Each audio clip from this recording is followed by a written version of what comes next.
the Sisterhood of the Bottomless Mimosa.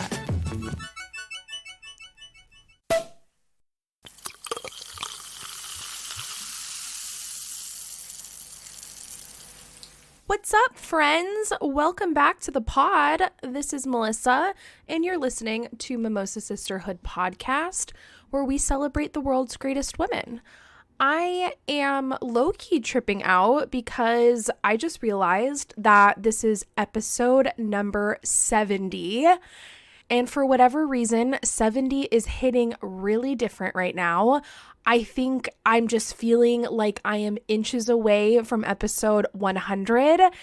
And that is literally making me lose my mind. Like, once we hit episode 100, I'm going to have to throw the party of the year. Everyone's invited. Bottles are popping. Booties are twerking. Like, it's going to be cracking.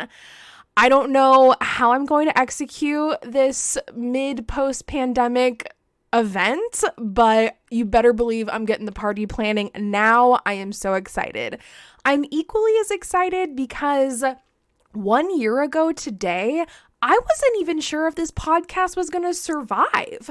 I had recently just lost my co-host and the pandemic was on the rise. I was alone running a podcast by myself, and I didn't really know how the hell I was going to make that happen. But thanks to some of the world's most incredible women, aka some of my best friends, the listeners who have been loyal fans of this show since day one, as well as so many other podcasters out there that I had the luxury of connecting with through this beautiful platform, all of these people helped cuesThe out, hopped on the show as guests, and helped keep this podcast alive by either telling stories about their favorite women in history or coming on for our brand new Everyday Woman series where they shared a very open, honest, and vulnerable story about themselves. So I just want to give a huge thank you to everybody who has helped me keep this show alive. I so appreciate you. I so love you. And you have become so much more than just guests on this podcast. You've become friends, family. I just adore all of you. So thank you so much. I'm amped on number 70. I don't know. It seems big to me. And I'm just like, I can't believe it. So that's my little tidbit today. And with that said, we have a really incredible woman that's joining the podcast today for our Everyday Woman series. She is somebody who I met through this beautiful podcast community, and she's somebody that specializes in something that I absolutely 1000% do not specialize in. In fact, I struggle with it tremendously on a day-to-day basis. And Allie McGregor, our guest for today's show, is going to be talking to us about unhealthy relationships with food and how we can resolve that. So this hits really close to home for me because I definitely have an unhealthy relationship with food. I talk a lot more about this in the podcast episode where I kind of analyze why I think that is, how it developed, where it came from. But I am currently on this journey right now, figuring out how to resolve my problem. In fact, I have a piece of paper on my whiteboard directly in front of my podcast station that lists, I am a mindful eater and I treat my body with respect, so that I look at that every day when I sit down. It's crazy, but like, this is 2021 and this is what people have to do to overcome their hardships. And this is one that I'm still working on. And to be honest, I think a mass majority of our society struggles with food problems. I think a lot of people have disordered eating. I think a lot of people use food to cope with internal emotional issues. It's just another drug out there in the world that we have a tendency to use as a distraction to mask the deeper, darker pains that we're experiencing in our lives. And I think it's a serious problem, and I think it's even more difficult to overcome when we live in a society that is overruled by the diet culture industry. So much diet bullshit out there that is stealing our money and not even helping us or benefiting our lives. Most of the time, just making us create even more additional unhealthy behavior patterns. But anyway, Allie comes on the show today and she's going to tell her personal story about her growing up with disordered eating and unhealthy feelings about her own body image issues and the ways in which she was able to turn that around in her life, the steps she made, the little behavior patterns she tweaked, and the fact that today she is a health coach and she's been able to turn her life around, and now she's helping women out there just like myself to be a support system for them and guide them while they work towards healing their relationship with food. So we're talking all about this ish today. Allie is a gem. I can't wait for you to meet her. So let's just dive into it. Now is the time to take that last enormous bite of that juicy medium rare burger, another dip of that ranch fry, and let's get into it.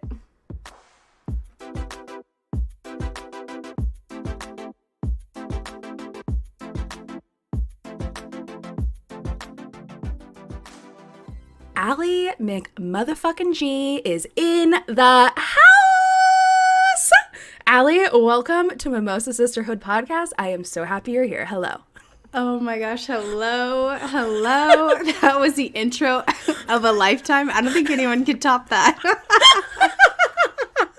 I've been thinking about saying that for weeks now, and I've been practicing it alone in my bedroom, just like get the pitching down right, and I feel like I've really executed it flawlessly. You crushed that shit. Crushed it. I'm like, I just want a little audiogram of that. It slides off the tongue so well. Allie McMotherfucking-G.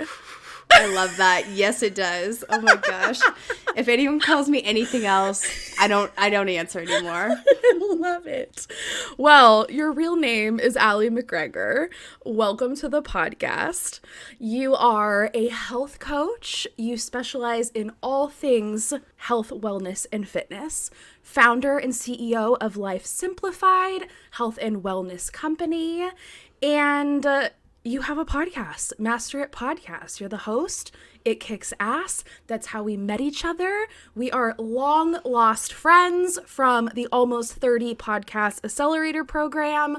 We are so lucky to have met during this crazy coronavirus year, but very happy that we all got to connect with each other during this program, and now we get to be on each other's podcasts and have podcast friends, and it's just the coolest thing ever. So stoked about it. Thank you so much for having me. So excited to be here. And yes, I'm so glad that we met in that program.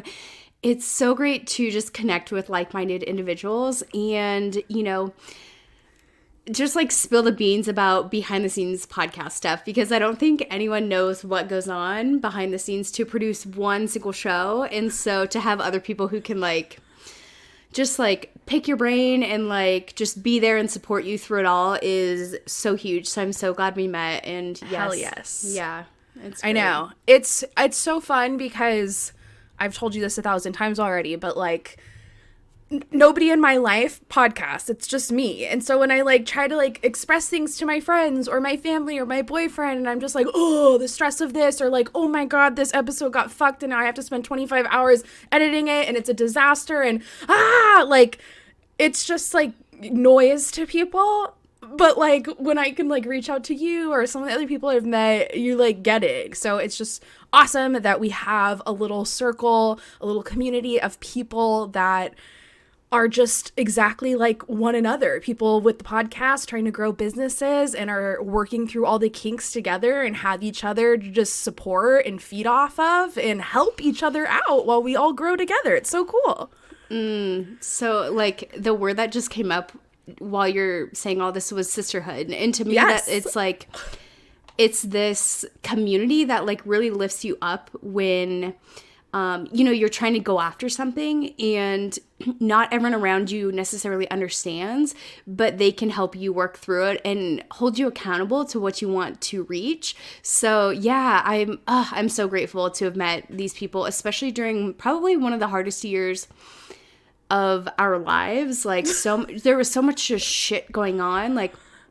at least we could come back to this group, and at least we could come back to this project that we're all working on, and have that consistency in our life, because so many other things were up in the air and just like no one knew anything about. So at least we could come create and find a place that just, really brought us joy, because like things like this, like conversations, I think were definitely helped us through that entire year. So yeah, it's been incredible. So I'm so glad. Totally. I know. And even though the program ended in October, it's crazy how we're still all connected and we're still all leveling up. Like, I love tuning into everyone's shows, seeing everyone on social, and seeing what they're doing with their podcast, because it helps me continue to grow as well. Like, I see everyone as an expander. It's not necessarily competition, because I know everyone has their own avenue that they're going after, but it's like, oh, like, you have this dope ass newsletter that you just like fucking crush, and I'm like, damn, I wish I had a newsletter. So like, it got me going, but like, I still need to get the habit in place and like build that skill and that muscle of like consistently writing a newsletter. So it's like, you're my expander in that area. And then I see like Done with Adulting, they're just dropping merch left and right. I'm just like, damn, like, and killing the reels. Yes, and the reels, like, they're just expanders in that area for me. It's like, okay, like, they can do it, I can also do it. Or like having this massive Facebook group, you know, there's like so many people in that group who are expanders. So I love that, even though we're no longer in the program together, it's like we still have this community and we're still growing and building from what we learned way back then and using it now. And so it'll be fun to see where we're at like 2-3 years out, because I think podcasts are fun because it's like a slow growth. For sure. Well, okay, so we're about to get into the juicy shit of this episode, but before we dive in, can you elaborate on this topic of the expander?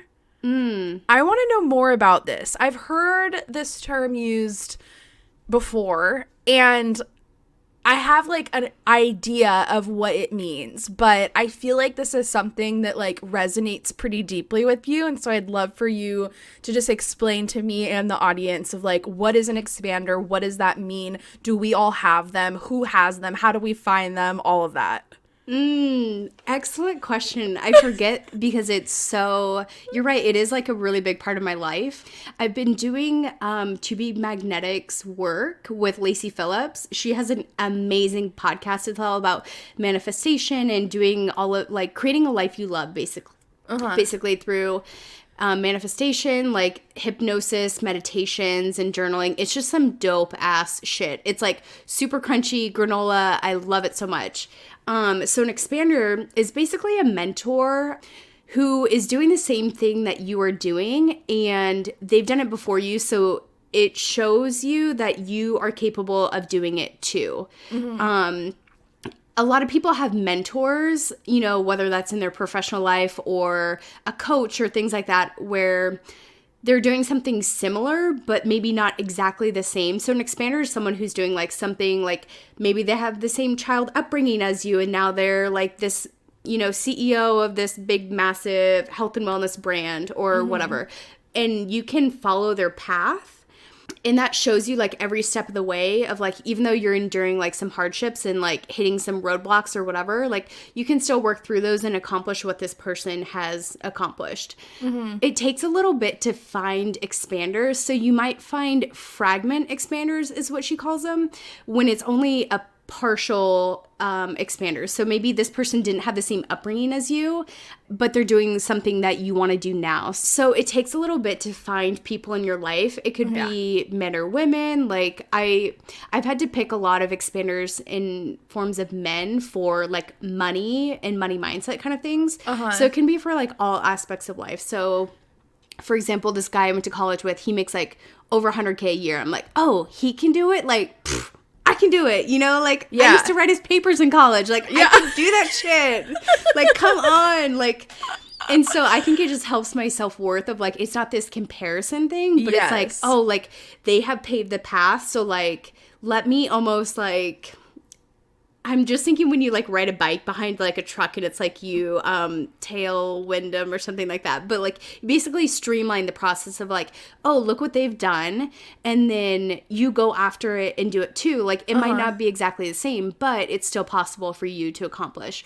It helps you see it to believe it. Yeah, totally. Cool. Well, I think this is a perfect segue because I'm hoping that by the end of this episode, you might become an expander for many of our audience listeners in the particular realm of health, wellness, and particularly a topic that I struggle with my whole damn life, as well as right now as I sit in this chair behind this microphone, which is a very challenging relationship with food. And I know that you have your own journey that you've gone through in life that has probably not been as amazing at times as maybe it is today. And life is all about learning, growing, experiencing things, overcoming challenges and obstacles. And today you are a health coach and you are helping people who have struggled with a lot of the things that you had to fight through and overcome yourself. So I would love for you to just tell the audience who you are, what you do in life, where you live, and just a little bit about your background that brought you to this place that you're at today. Yes. Oh my gosh, it has definitely been a journey. Okay, so let's kind of start back with a lot of the things that we pick up in a lot of our habits and how we think about ourselves happens like early childhood. So when I look back and think about my early childhood, like I was always a little chubby, like I was always like a little bigger than everyone else. I wasn't like that skinny girl who felt good in her body. And so I was always just like so self-conscious, so hyper aware, like of just being like the bigger friend. So that started probably like all the way back to when I was like 8. Like I was just never comfortable in a swimsuit. Like I just felt like, like I wanted to avoid pool parties, but like it's hard to do that shit when your birthday's in June. And so I grew up. And you live in the sweltering heat. Yeah, so I actually grew up in Oregon. Okay. So I spent the first 18 years of my life in Oregon, where a majority of the year I could hide in big baggy sweatshirts and sweatpants and just like live my best life under these clothes that would hide me so that I wouldn't have to look at myself in the mirror and I wouldn't have to deal with it because it's like the baggy sweatshirt hides everything. Totally. So growing up, I also played volleyball, which was another big pain point in my life just because here I am, like I'm 5'5" on a good day. Like I was thick, just like big old thunder thighs. I played in the back row and I was libero, so I wore a different color jersey. Samesies, by the way. Yes. I was thick with thunder thighs and also a libero in the back row playing volleyball. So cheers to that, sister. So it's just like this thing of like, I already stand out because I don't look like the middles who are tall, 6 feet tall, like slender, like flat as a board, just, you know, I did not look like them. And then now I have to wear this other color jersey that just like makes me stick out and just different when I just wanted to fit in. Like, Yeah. It was just all of these things compounding on each other of just like, I'm so insecure. And looking back, like, I know I never played my best volleyball because I was so worried about what the boys were thinking about while I'm in my spandex, and just it caused a lot of body image issues and just poor self-esteem, you know, because it's just like, I have to like go out and play and just like do all these things. Like in practice, I'd love to wear shorts and just like baggy t-shirts and like hide as much as I can, but to feel seen, I was just like, it would make me cringe. Yeah. So senior year happened, graduated, I'm off to college, moved down to Arizona, where I'm just like, fuck, I can't wear sweatshirts anymore. Like, it's August, we're moving in, it's 105 degrees, like, it's just, like, terrible. Like, I can't wear anything but black, because, like, you're just, like, sweating hardcore. It's just, like, a whole situation. Yeah. So as I no longer had sports to play, like my workout schedule just like vanished. I had always played sports growing up, so that was kind of like my balance it out from the food I ate, because I never had a healthy relationship with food. I was always eating fast food. If I could eat ice cream for breakfast, lunch, and dinner, you bet your ass I'd be doing that. So I just like, I didn't know how to eat properly. And then I went off to school, and it's like, yes, this is amazing. We love college, away from the parents, no rules, no like curfew, no, like absolutely nothing. Like, free at last, free at last. Like, I could do whatever I want. And that included food. So, oh man, the cafeteria. The cafeteria. Like, I just remember like eating so many French fries with ranch. It was just like there. It was just there all the time. All the time. Free for all. And I found out about Chick-fil-A. We didn't have Chick-fil-A in Oregon growing up until about like 2 years ago. And so, whoa, like a spicy chicken sandwich, that shit hit different. Give me some fries, give me some Chick-fil-A sauce, give me a Powerade. Like, bro, that meal was comfort. I think I ate that every single day for lunch my entire freshman year. Oh, like, I was just like, bruh, I was in heaven, but also my body started to change because, you know, it's college, the food is not great. You really don't have access to vegetables. We also, like, at least I lived in a dorm that was the size of a shoebox, so no fridge, no way to cook your own food. Yeah. I relied on cafeteria food, and the healthiest thing they had was salad bar with ranch as the dressing. Yeah. Exactly. Which I used for French fries instead. As any sane person would.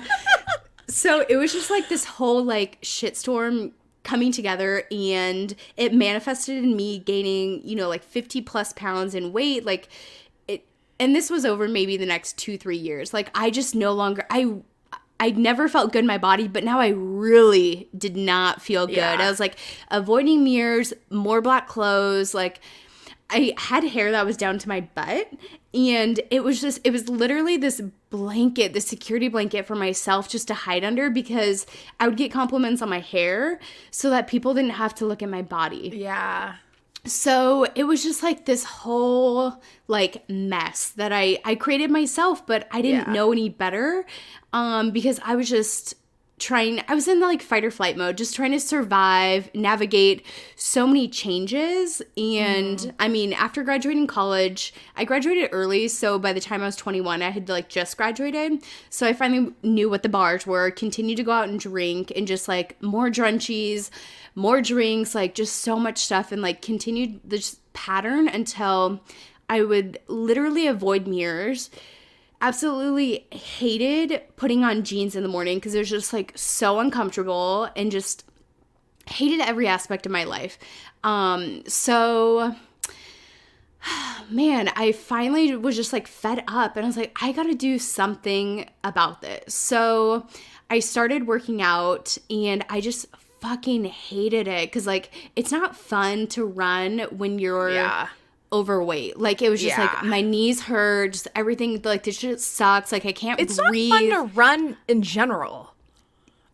I'm a little crazy now. I love to run, but only because I got good at it. Yeah, okay. But in the beginning, it's just like, it's so shitty. You like miss a day or two, and then you're right back like 3 steps behind from where you started. It's just and I was running for all of the wrong reasons. Like I was running so that I could change my body because I hated what I saw.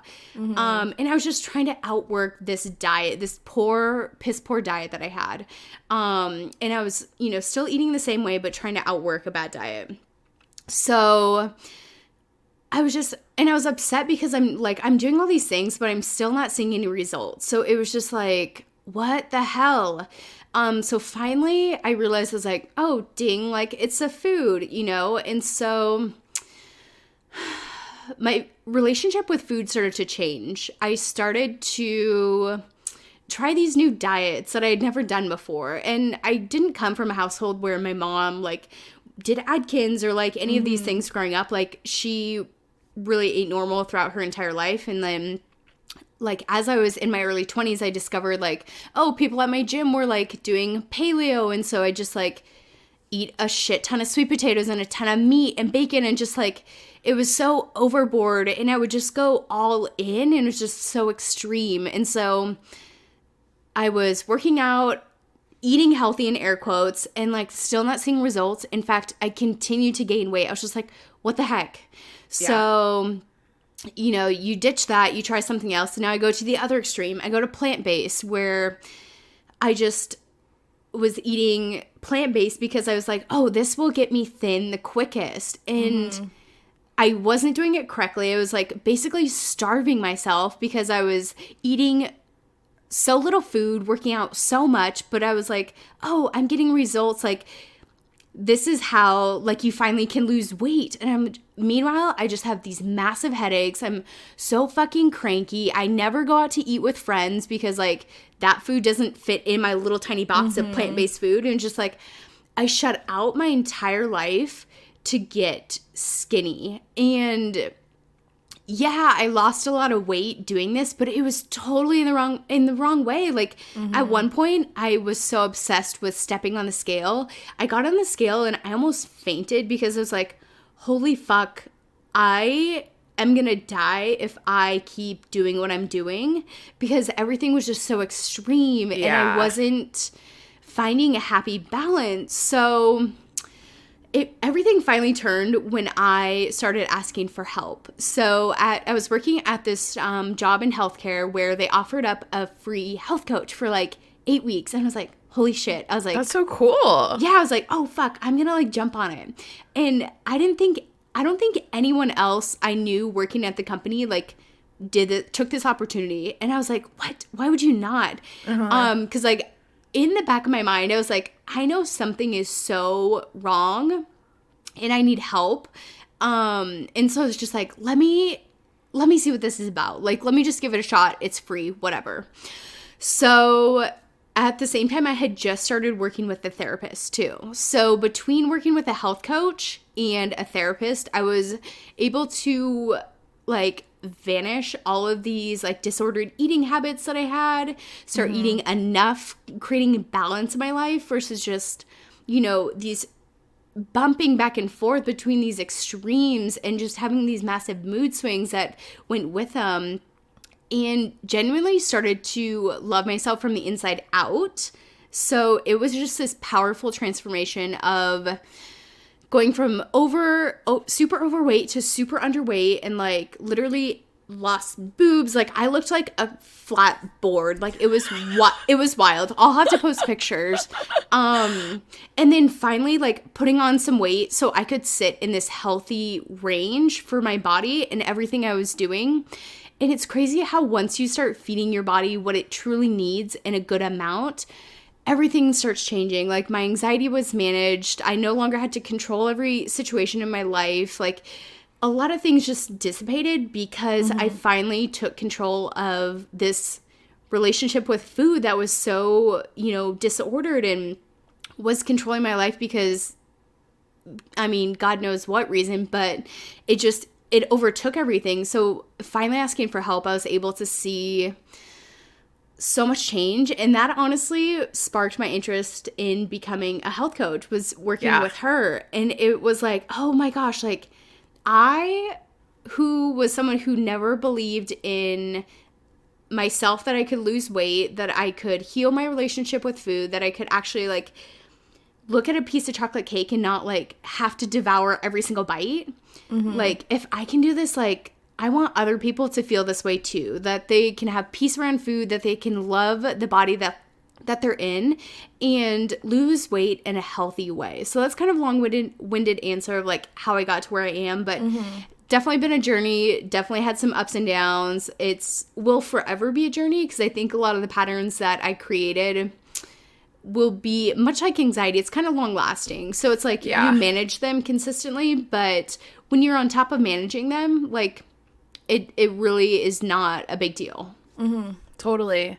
I'm like really loving that you mentioned going to both a health coach and therapist. It was like a mental health therapist or physical therapist? No, mental health. Yeah, for sure. Yeah, because I think, I mean, I've struggled with food my entire life. I think it's started when I was a child, and I think it was something that I used to cope through the chaotic household that I grew up in. Yeah, and it was self-soothe.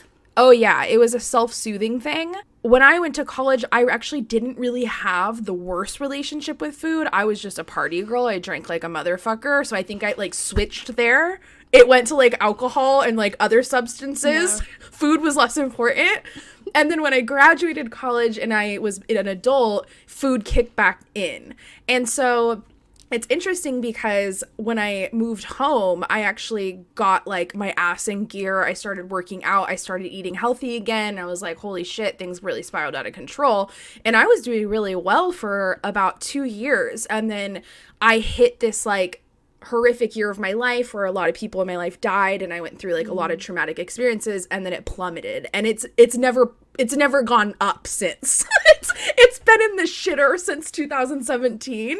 And I often think about the fact that like I'm realizing that I have an emotional psychological trigger where I use food as a healing mechanism for me when I'm experiencing chaos or stress in my life, and I'm like very well aware of it. I'm not in denial about this, but I can't seem to like figure out how to switch that like light switch off to be like, I know what the problem is, but how do I change it? And that's where I'm stuck at now. And I've actually really been thinking lately about seeing a therapist specifically for this exact reason. Like, obviously a lot of other things would tie into it, but because I've gone to therapy for years, but I've never sat down with someone and been like, here's the deal. I have a bad relationship with food and I need you to help me get through this shit because I'm not able to do it on my own. I'm so glad that you mentioned that because, and there are therapists that are out there that will work with you specifically for food and your relationship with food. So a great resource would be Psychology Today. You can go and literally filter through therapists that takes your insurance and then what you want them to help you with, like what areas. Another one would be BetterHelp, and that's cash pay. I can send you a discount code for it too. Oh, cool. Yeah, so those would be two really great options. So if you're looking for that, really great place to start because a lot of these problems, when I first came up, when you mentioned everything that's gone on, happen when there's these massive transformations or massive events in our life. You know, a lot of death, a lot of, in your early 20s when you move out, just a lot of shift and change all at once. Like, when there's a lot of uncertainty, so like quarantine 15, like there's so much uncertainty, people had to grasp on to food, so you're not alone. Like, that's so normal for people to go through that and experience that. So and it's crazy because like I'm laughing because you're so aware of the problem, which is usually half of the battle. And then taking that next step, like once you get going and you have the tools in place, and I can recommend some other books and workbooks too down the line, but once you get going, like you're just going to have this great, like from here on out, it'll be like smooth sailing. Yeah. And it's so funny because so many things that you've mentioned already, I can relate to, where I've gone vegan before, I've done keto, I've done paleo. One time I went on a 1-week juice/raw food detox. I started with 4 days of raw food, which like was like non-cooked vegetables, no warm food. I was literally making room temperature soups by blending vegetables into like a paste and consuming them. And then the last 3 days I did a juice cleanse. I didn't even make it through the juice cleanse because on day 4 of the raw food, I had like a psychotic break where like my friend invited me to go see a movie and I went because I was like, I need a distraction, but then they were eating popcorn that I couldn't have and I was pissed. Like, I was about to burn that fucking building down. Like, and then I was like tripping balls. I went home and was like, I'm gonna lose my mind. Like, I'm going insane. And so I've done all these millions of stupid things. Nothing's ever worked. And it's like, it's crazy to me because I feel like, as human beings, we're so wired for the quick fix. Everybody wants this quick fix. And we do the stupid crash diets. I've never done the lemonade cayenne thing, but it's even bullshit. just like my boyfriend and I were watching a movie or a show on Netflix recently, and one of the women characters ended up having to be rushed to the ER because something was wrong with her stomach, and come to find out she'd been swallowing cotton balls. And my boyfriend could not believe this was a thing. And I'm like, yes, especially women like the 80s, they used to soak cotton balls in water, swallow them down their throats so that their stomachs would be so filled that they wouldn't have the ability to be hungry because they were so full of cotton. This was a thing. And I'm just saying, like, how in the world do we as human beings existing on planet Earth get to places where we're swallowing cotton balls? Like, how, Allie? Like, what is this? Is this really a psychological thing? Is this a psychological issue? Because I think we think a lot about food being a physical thing. We have food addiction, or, we can't stop eating, or we're lazy and we just binge eat Lay's on the couch watching. Like, there's so many things we think about relationships with food, but like, is it really less physical and more mental? Because that's what I'm starting to think these days. Oh, I think it's more mental than anything. And it's never the food. It's literally always your relationship to the food and what it has done for you in the past. So if like chips are like your go-to when you're like feeling like, oh, like I just had this hard day, or like I'm feeling like angry or whatever, like chips are a great one because it's crunchy and helps you get out that anger of just like, oh, like this day at work was so hard, and like so-and-so is pissing me off, whatever, and just like you can crunch on the chips and like not think about the thing that's pissing you off, but like just like enjoy the salty and the crunchy and it's like it's a form of meditation. I always compare it to like downshifting your car. If you're driving a stick, like you can't go from like, I don't drive sticks, so if this comparison's wrong, forgive me. But like you can't go from like first gear to like sixth gear. Like you gotta like go work your way up to it, Yeah. So it's like you can't just like go from 0 to 100. You gotta like ease your way back down. And it's another example would be like when people get off work, they crack open a beer to like, I'm like off for the day. This is like how I'm gonna relax and unwind. And it's like, oh, that's like a coping mechanism. Like, you don't have to reach for the beer. Like you could go for an afternoon walk, or like you could do a meditation, or like you could do a workout. Like there's so many other ways to get to this relaxed state that you want to get to. You're just choosing the beer to help you get there versus another avenue. So why are we so inclined to pick unhealthy coping mechanisms? Like, why aren't I dying to do that 6-mile run on the beach? Like, why isn't that my high? Like, how? But then I also feel like there are people who are like the over-exercisers, the people that exercise so much to the point that it's unhealthy, you know? And so it's just like, how do you find this like equal medium where I guess part one is that like you have to be like conscious of it for the first part. So like when you get home from work or when you had that bad day, realizing in the moment of like, okay, I want to grab that beer, or I want to grab that ice cream carton right now, or I want to go, jam out 4 hours on the elliptical, even though I might drop dead, by hour 2. And then like consciously realize it and then say, okay, wait, no, peel it back a little bit. What am I going to do instead? And then I think like willpower is another element, is like, do we not have it, or do we have to figure out how to be strong enough to attain it? Yeah, you bring up some really great points. So totally, there are definitely both ends of the spectrum of like not working out enough. That's like not healthy for your body. Like you got to do a little something, just get the blood flowing. And then overworking out which is called orthorexia. So it's like this obsession with working out. Like you feel like you have to work out to earn your food and things like that. So I think you got to find a happy balance. Like you don't have to work out every single day, but like move your body a little bit. Like even if that means going for a walk for 20 minutes, for like, 3-4 times a day, or 3-4 times a day. Oh my God. 3-4 times a week. Yeah. We'll make that a week per week. But yeah, I think there can be extremes on both ends. Like you said, becoming aware of what you're doing. And with my clients, I actually love to have them just like write out their day. What do you do from the time that you wake up, from the time that you go to bed? Like all the little things, everything you're snacking on, like what you do, you know, just to like build that awareness up. And I don't actually ask anyone to change any of their habits for like the first few weeks that we do anything. And then once we look at it and it's like, oh, like that's interesting that every day after work, I grab a beer to like chill out. Maybe that's where we start of like, okay, instead of doing this, like let's swap that for, you get off work and then you change into your running shoes and you just go walk.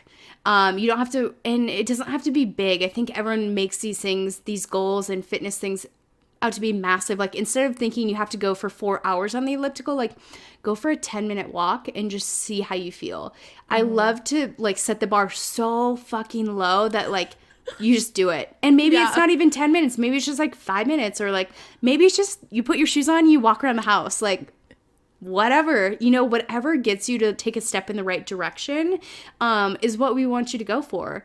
Because I think, you know, people kind of set themselves up for failure when you know, make these massive goals of like, go from not working out, not doing anything, and then they're like, I'm going to transform my life on Monday morning and like be this fitness person and eat all the healthy meals. And it's like, it's not sustainable. You're going to fail. Yeah. Like, it's a lot of pressure too. Yeah, you just and then you start to worry about letting yourself down, and then you just are like, let's get the letting down over quick. By day 2, we're done.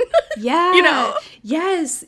So instead of like this high, you know, starting point, I love to like start low, like start super low, and then like raise the bar on like almost like a compound effect with money. Like we'll raise the bar as you grow and like step into this person, but like you don't wake up and become this person overnight. It's like you slowly start to transform into them with time, and like more time than you would expect, because like let's take a look at yourself in your first podcast episode.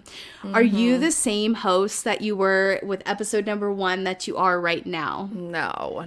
And even the production quality, like so many things. Yeah, it took practice. You had to get those reps in. I look at everything in reps of like each meal for me is like a rep to like make a choice to eat towards my next fitness goal, which is like training for triathlons right now. So it's like I know I have to like eat pretty healthy, but I don't have to be perfect. Like we're striving for progress, not perfection. So if you slip up here and there, it's like cool, whatever.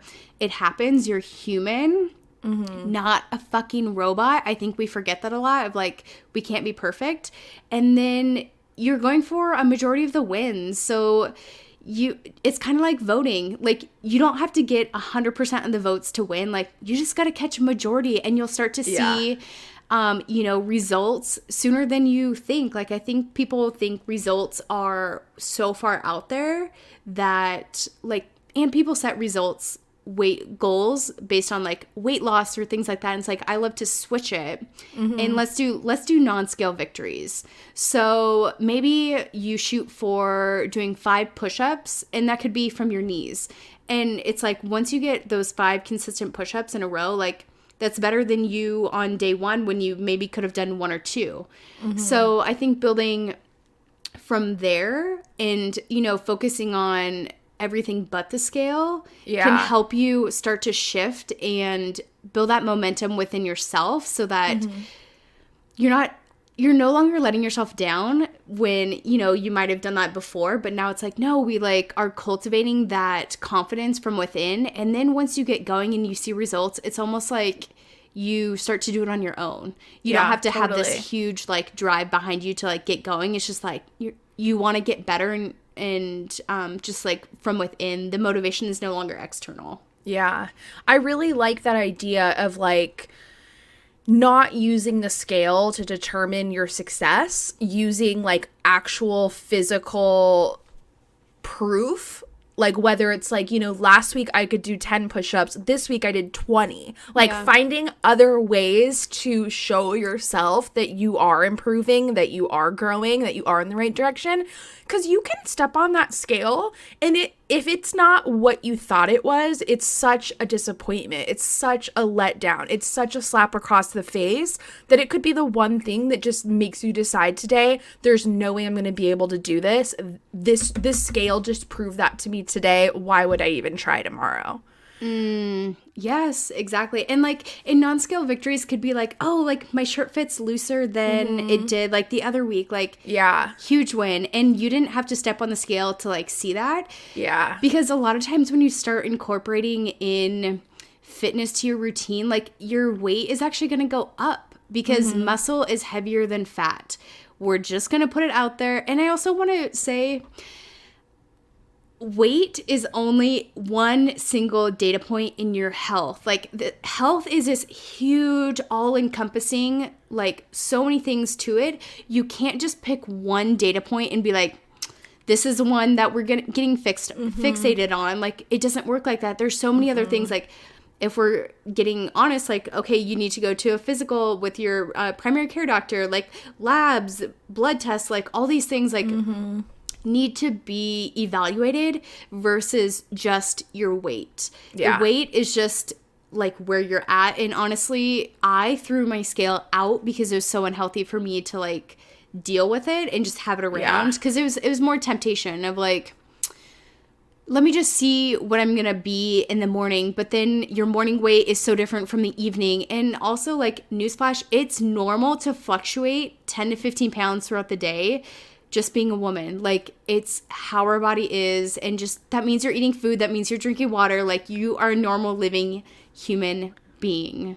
Yeah. So there's this other thing I wanted to ask you about because I feel like I keep hearing this all the time. It's something I've been trying to do, but I am not successful with it.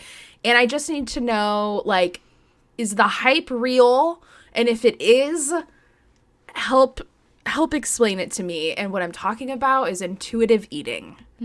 I feel like it's almost becoming the next keto, the next paleo, the next vegan. It's just, just intuitively eat. We're intuitively eating. And I get that, like, that makes sense. Eat when you're hungry, or don't eat if you're not hungry. Like, listen to your body. Take cues from the way you're feeling today, your emotions, your sleep. Are you craving food? As you eat, take a bite, think about it. Do you want the next bite? Like, is intuitive eating a thing, or have we just become so distant from just regular eating of food that intuitive eating is just that? It's what the cavemen did when they woke up every morning. Like, we've created this bucket called intuitive eating, but like, is it a thing, or is that just eating? Like, I just don't know. Totally. No, I think what you bring up is a really great point. So intuitive eating is getting back to our original, like, homeostasis, like what you said with like caveman times of just primal living. We listened to our body. We ate when we were hungry. We didn't eat when we weren't hungry, all these things.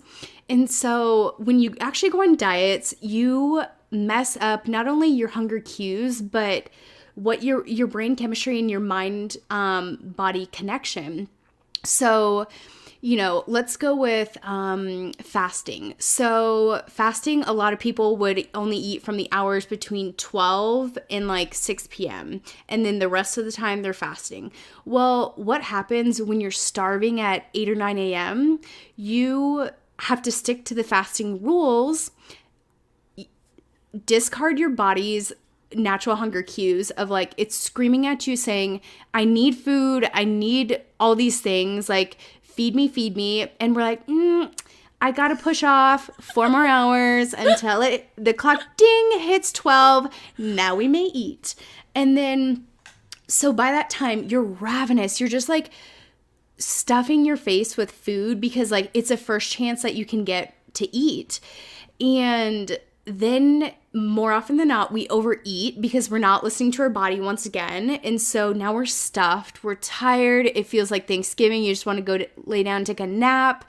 And And then at 6 p.m. we're cut off. So now it's like, and for me at least, when you tell me that I can no longer have food, like, what the fuck am I thinking about?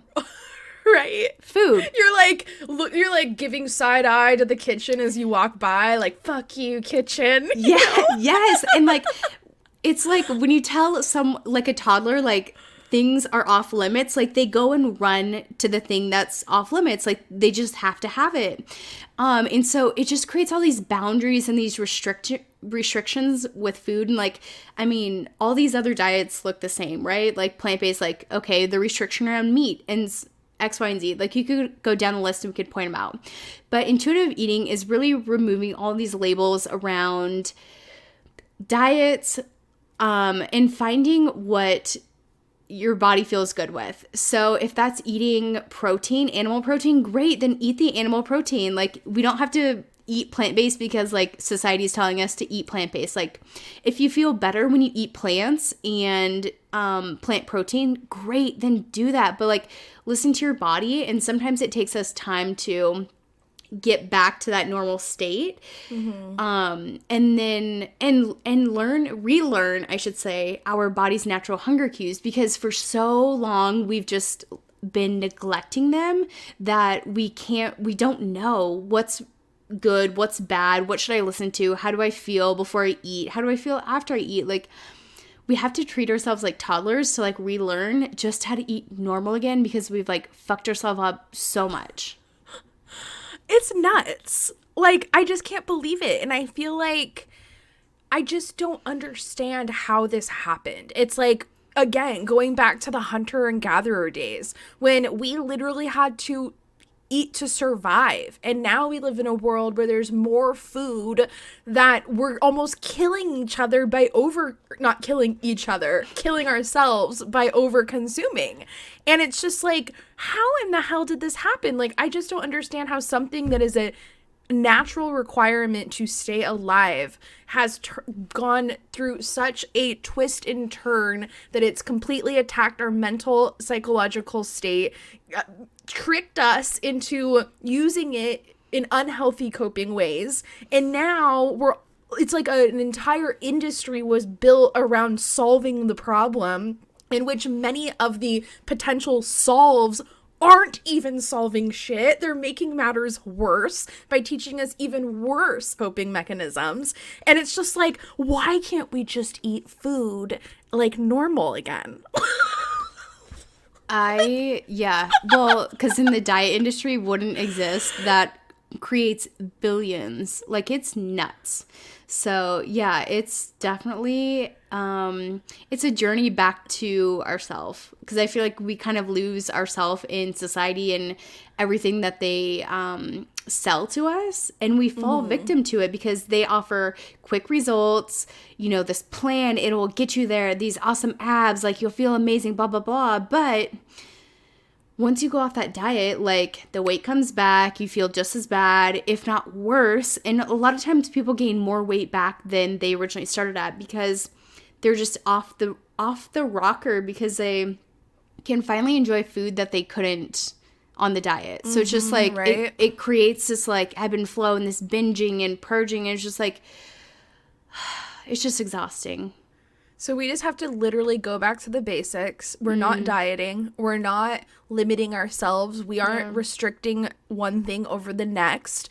And we're just slowing down. Yeah. Listening to our bodies and just eating. Yeah. Simply.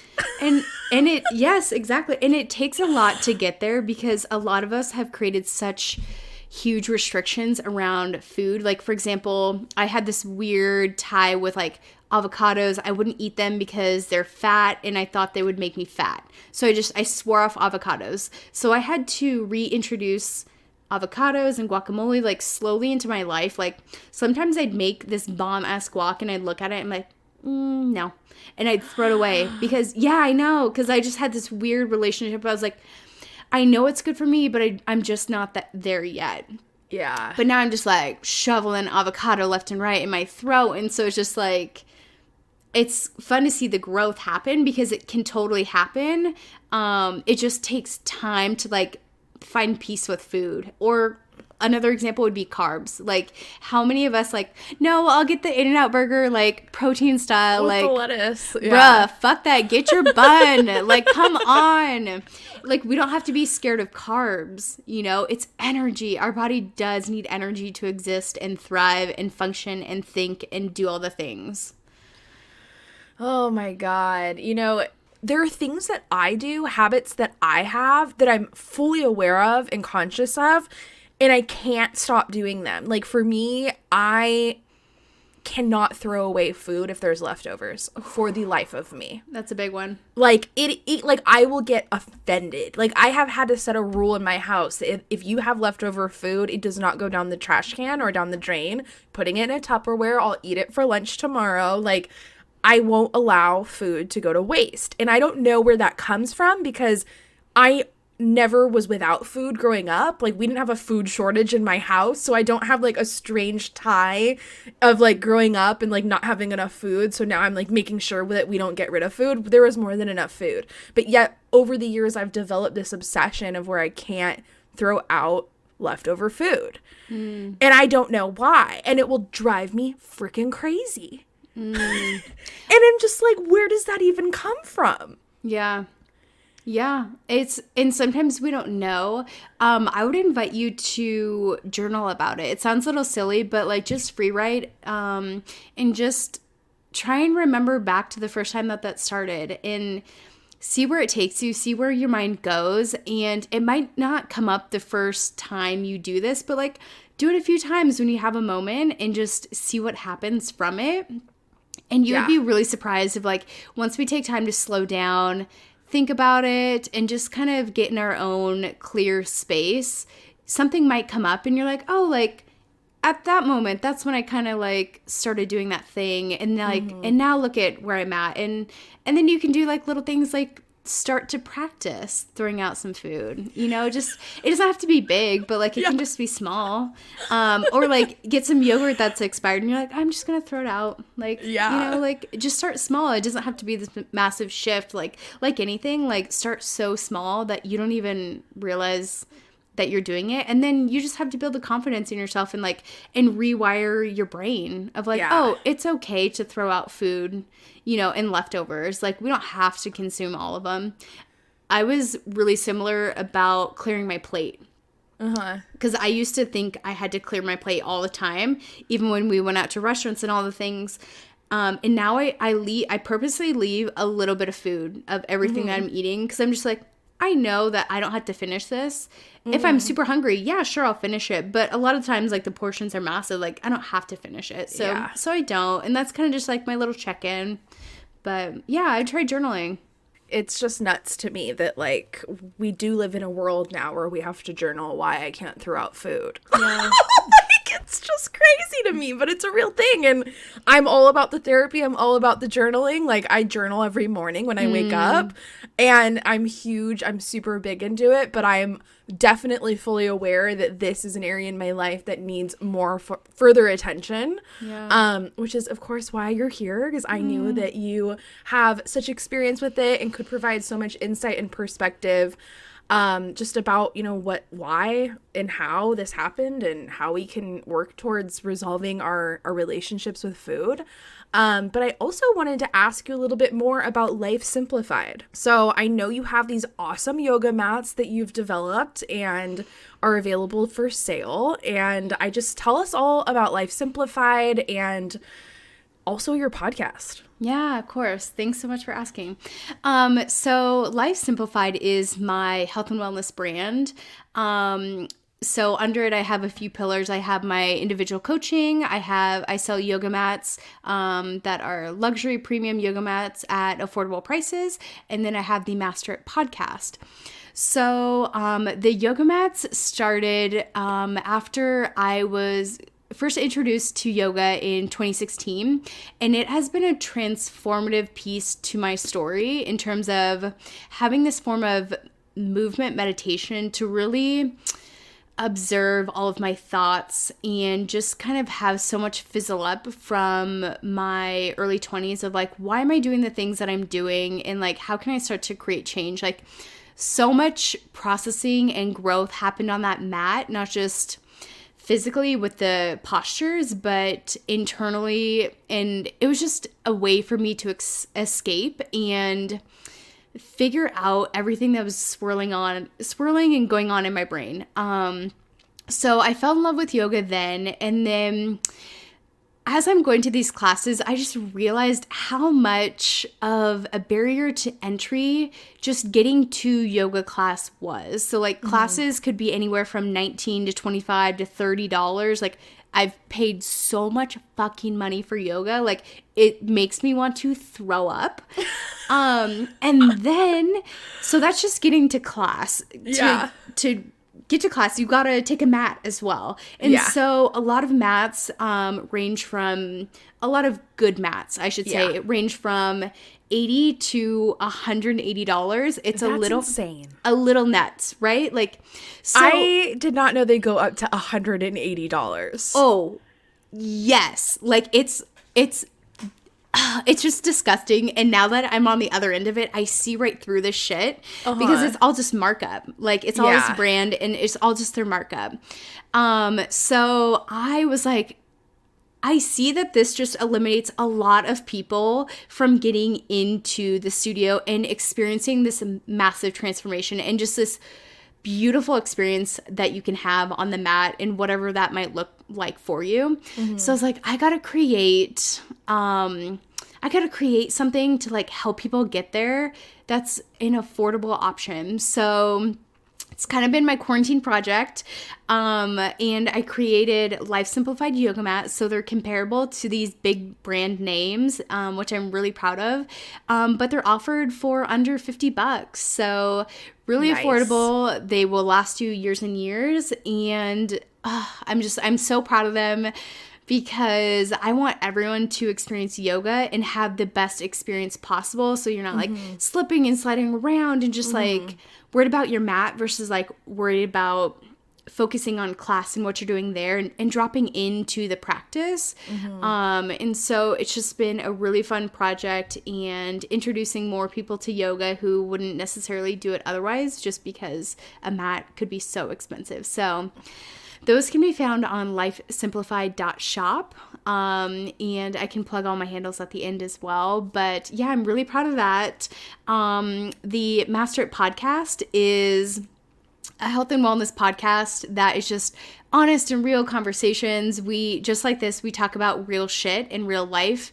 And it's about how to show up as the best version of yourself, not striving for perfection, but progress. So some days are going to look better than others, but if you keep showing up and giving your best effort, like you will start to see change and transformation and show up as the person that you want to be consistently. Because for my early 20s, I was just all over the place, and this is the thing that I wish I had. So it's fun to create it, fun to just chat with amazing people. We talk about literally everything under the sun.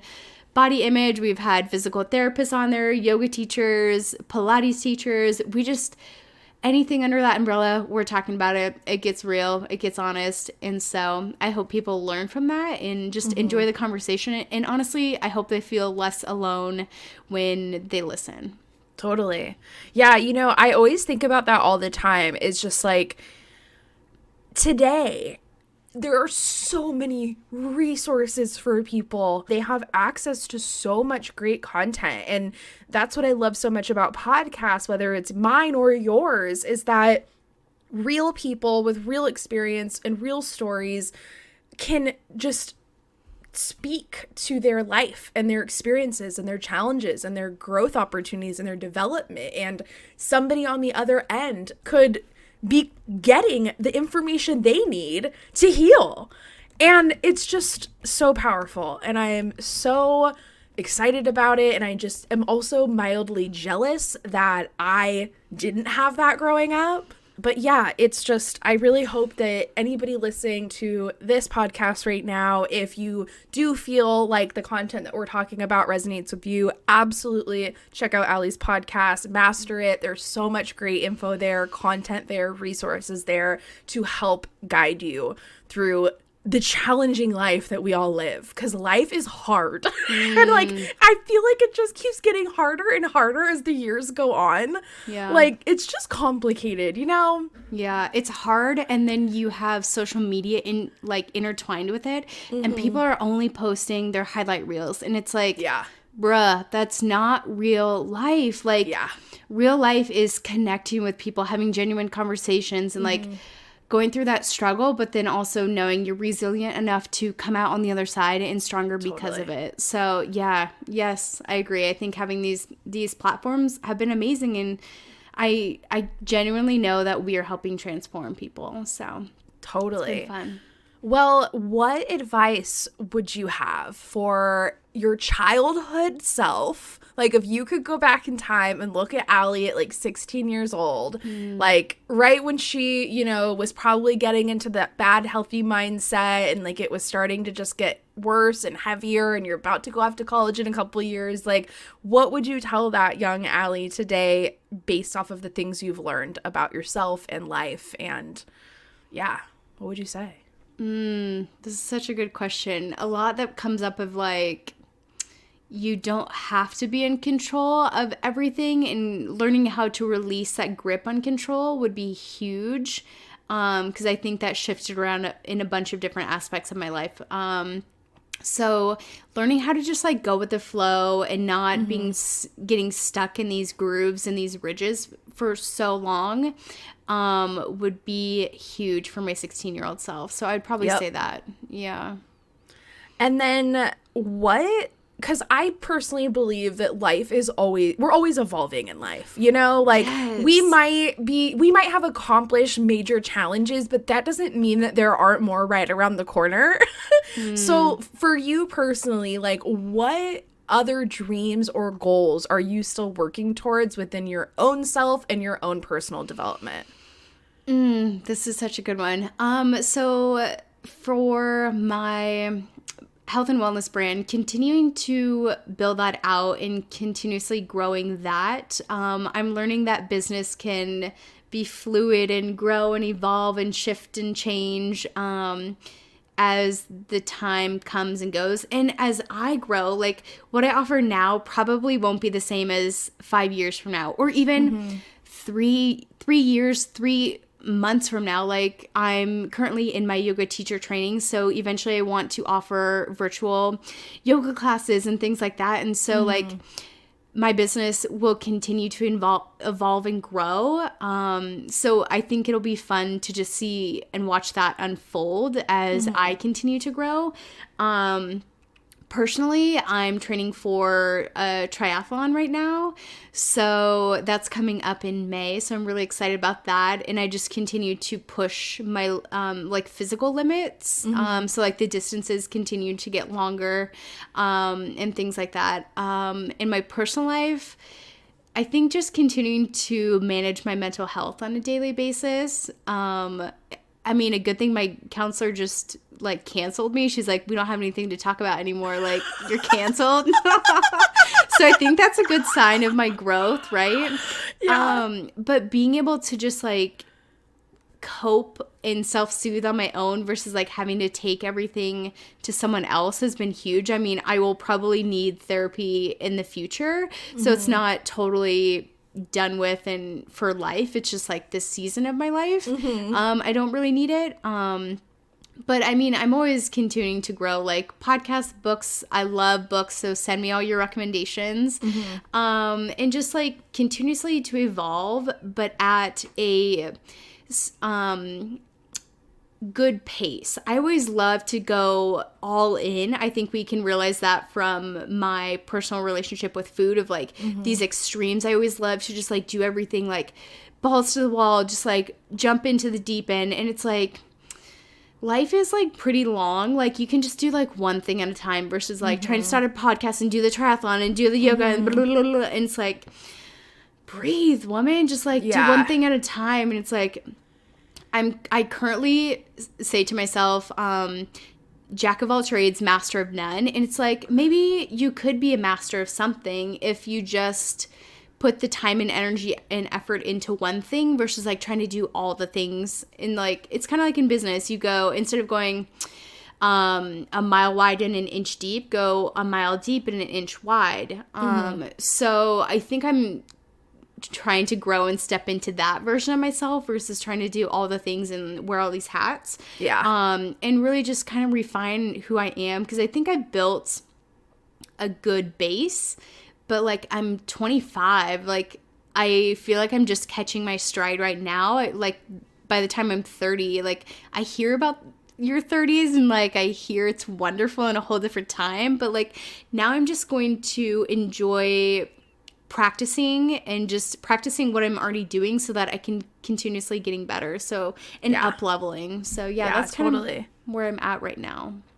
Cool. I love it. I'm 31, by the way. How is it? And Tell me. Spill. Me and my boyfriend were just cracking jokes literally last night about how we're so old and decrepit.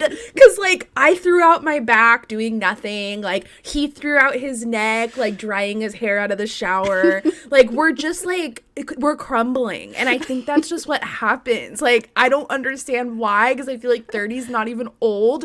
But your body really just can't handle it as much. We sleep like we're dead. Like, we need more sleep than the average bear. Like, him and I could log in at 12 hours a night easy. It's like we're just like old and just need so much like recovery. Every day we need a recovery from the day. And you're probably thinking back to your 20s when you used to hit the clubs like 4 nights a week, and I'm just like, yes, how the fuck did I do that? If I have a hangover, I'm out for the entire day. There is no wake up and just like, hit the beer and keep it rolling. It's no, I'm like shriveled up, crying, like horizontal until 6 p.m. Like, it's out.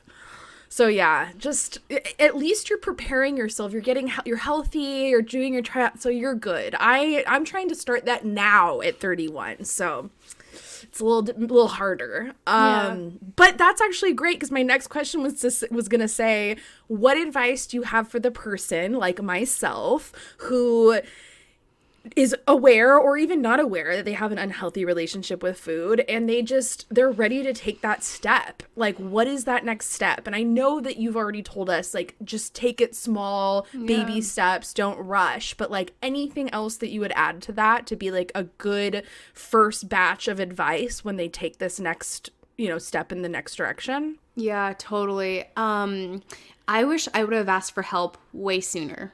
I was dragging my feet about it. I knew long before I ever needed help. I was scared to ask for help. It was definitely like a shot to the ego. But asking for help will get you to where you want to be quicker and faster. Once again, these like instant gratification moments that we want, sooner than you trying to figure it out on your own, right? So it's like having a mentor for, work, where they can tell you and show you how to make these next steps for, getting a raise at your job, or like taking on this project and doing it well. It's like we can do the same thing for our personal life. So it's like, if that's with food, if that's with relationships, if that's with family, like there are people to help you out for every aspect of your life. Like, sometimes it just takes a quick Google. Sometimes it takes like asking a friend of like, hey, do you know anyone that might be able to help me with X? And so asking for help can just be the hardest part. But then once you do that, like someone will be there to like guide you along and just make it so simple for you. So you can like streamline this process, and you don't have to take so much energy just to figure the thing out before you can do the thing. Like, someone can be like, oh yeah, you should like try this exercise to like heal your relationship with food, or like try this thing, or you can make it really simple.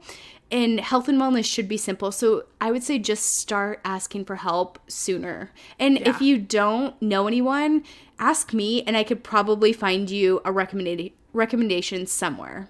Cool. Well, we're down to my last question of the evening, which is the most important one to me, which is, what does sisterhood mean to you?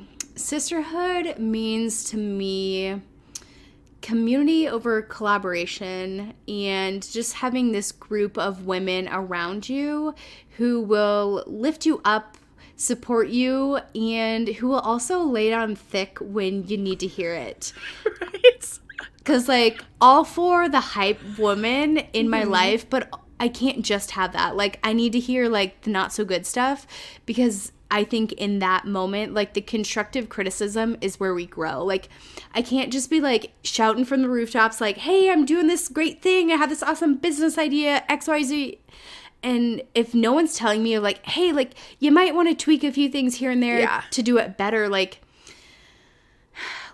I need that in my life to grow. So I think Sisterhood is having those people who will support you in the good stuff, and then also, like, gently, very gently for me, because I'm hella sensy. But, like, give me also, like, the constructive criticism so that I continue to grow and don't just, like, look like a fool doing my thing. Because, like, I'll go do the thing, but if no one's, like, telling me, hey, course correct, you got to start doing something else, like, what even is that? So, yeah. 100%. I think, yeah. Cool. I love it. Well, tell everybody how we can find you, stay in touch. If we want to check you out on social or your website or your yoga mats or your podcast, plug all the ish. Love it. Okay, so we can connect on social. My personal handle is at ALIMCG_. That's Allie McG_. My brand page is at _Life Simplified. My website is alliemcg.com, and then lifesimplified.shop to get all your merch. And I think that's all the handles. Master It Podcast, you can hear that on Apple Podcasts and Spotify. So lots of places to find me. Always a good time. Love to chat. So slide in my DMs. And are you taking clients right now? If anybody was interested in chatting with you or doing any kind of, like, consulting call, anything like that? Yes. So I'm definitely accepting clients right now, and you can book a complimentary food freedom clarity call so you can see if we're a good fit.